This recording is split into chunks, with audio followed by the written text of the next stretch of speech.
Terence Bud Crawford hints to him weighing 180 pounds. Wants to fight Errol Spence at 47. Says 168. It's not out of reach. A lot of things going on. A lot of moving parts that I want to discuss right now in this video. What up, Fight World? It's your boy Ego, and I'm back with some more boxing. Chef's kiss, the best in the business, and it's not even close. Terence Crawford said something that I personally found to be a point of interest on his social media. And you see right now I'm on his page, and he put out this tweet 4 hours ago. And the tweet says 180, and it's like the shocking emoji or whatever. Ooh wee. 168, not too far out of reach, crying emoji, right? So he's basically hinting or suggesting that he's currently weighing 180 pounds. At least that's how I perceived this tweet, because what else is 180, ooh-wee, and all this type of stuff if that's not what he was referring to? So to me, that seems to make the most sense. So that's what we're going to go with. So I guess he's, it's his off season. He doesn't have a fight on the books. He doesn't have a scheduled fight. So I guess he's suggesting that right now he's weighing 180 pounds. And if that in fact is the case, and he is weighing 180 pounds, it's going to raise a lot of questions. In fact, you see them in the comment section. It says, fight EJ at 160 pounds, then champ, then get you ready for Canelo. Another BFTB Boxing says, then why the fight with EJ at 147 pounds? Seems like you can't make that weight either, shrug. Fight EJ at 168 as your warm-up fight before Canelo, right? With all due respect, champ, then 154 should be feasible. No one wants to see you lose. Just step up and disprove the what-ifs if you're already going up. Ducking Spence at 54, but talking about 180. I mean, you'd comfortably outbox Canelo at 168. A lot of people feel a lot of different ways in the comment section, it appears. Somebody, hold on. Hail Caesar says, then fight David Benavidez. That was funny. This video is a freestyle, so I'm just reading this for the first time as well, right? And it says, if you 180, then why are you trying to fight Spence at 147? And I think, listen, I've said the same thing on my videos. I'm the best in the business. I think that is a fair question for Terence Bud Crawford.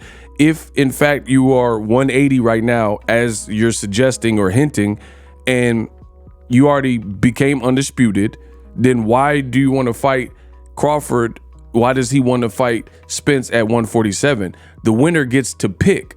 To be honest, it looked to me as if both fighters struggled to make that 147 pound mark. Me personally, I thought Errol Spence would, since he hired a nutritionist and stuff, he would have arrived at that weight in the best possible way. But given his performance and how flat he looked, and he literally looks like he made the weight. So he stuck to the contract, made the weight, hit the weight on the scale, and it looked like he had nothing else to give. I've said this before. I'm going to say it again.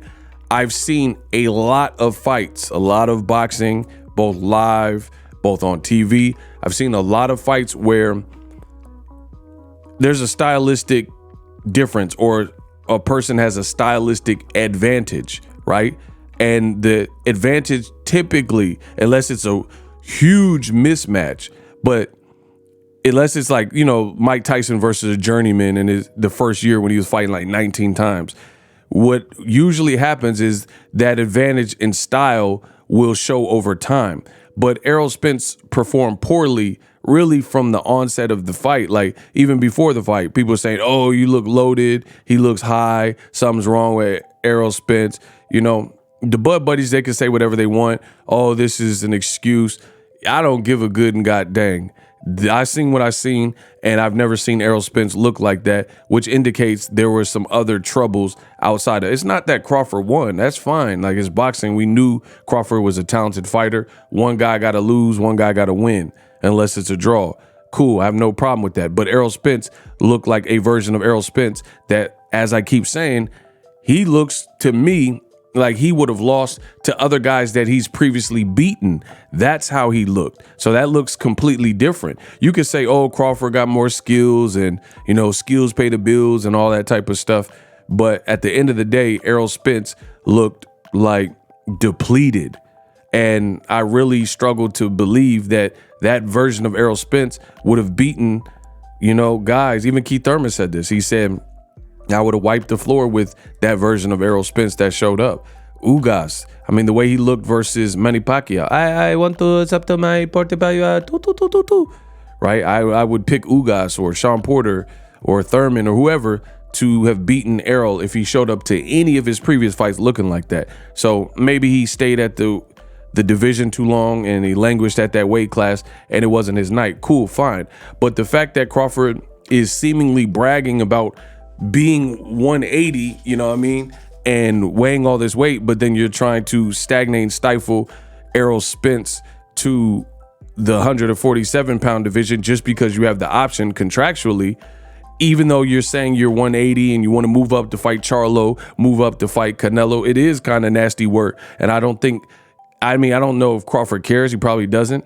But at the end of the day, it doesn't benefit your brand to look like, you know, like not me being a man of your word. Previously, you said Errol been saying the same thing. He said he wanted to fight at 54. Hopefully we could do the rematch at 54. There's an obvious reason he said that.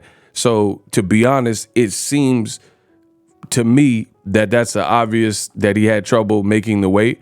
And you're talking about weighing 180 and fighting at 68, but then you want to make sure Errol Spence is fighting at the lowest weight just because you can contractually, you know, that it's just like you look at the ethics and the morality of it. It's like, is that the stand-up thing to do? And then all the while you're saying Errol Spence bumped that he wasn't weight drained. I'm just a superior fighter. And then the buddies are like, oh, Errol Spence, he'll lose and get crushed by Crawford at any weight. But test that theory then. You know, if his team has come out and said, oh, there's no advantage to fighting Errol Spence, it's a hard sell. Okay, you can make it at least a little bit better if people feel that Crawford is superior and it's a hard sell to sell the rematch. You can at least do what I feel is gonna make the fight a bit more intriguing if you fought at a different weight. But you know, Crawford, it looks like, has other plans and is offering to fight at the lower weight, which it does make the rematch a harder sell. So, you know, it is what it is. Crawford is going to do what he wants to do. But at the end of the day, this is not probably going to make him any new fans. I'm the best in the business. It's not even close. Subscribe to the channel. Let me know what you guys think. Bud, seemingly 180 pounds. You dig. And I'm out. Introducing Super Thanks.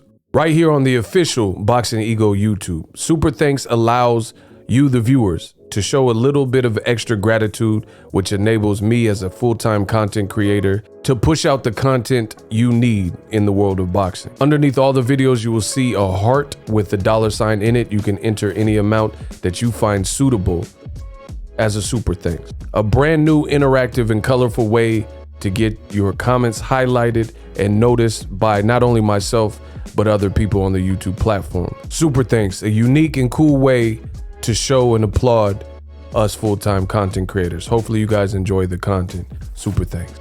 The future is now. The Hibernation 5s by Kenichi Bear. Hybrid gaming and lifestyle headphones.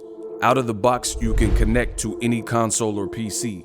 Bluetooth ready with a low latency USB adapter, color RGB, and extreme bass mode. The Hibernation 5s adjust to you. Whether you need a gaming, travel, gym, or lifestyle headphones, the Hibernations got you covered. The new Hibernation 5s, link in the description. Customize the way you hear the world. Welcome to the nation. Are you tired of your YouTube videos not getting any views? Well, consider TubeBuddy. I've used TubeBuddy for years to scale up my YouTube channel. Now we're sitting over 200,000 subscribers. TubeBuddy is a browser extension that offers a ton of built-in productivity and time-saving services to take your channel to the next level. Use my link in the description to get started with TubeBuddy and level up your channel faster. We working.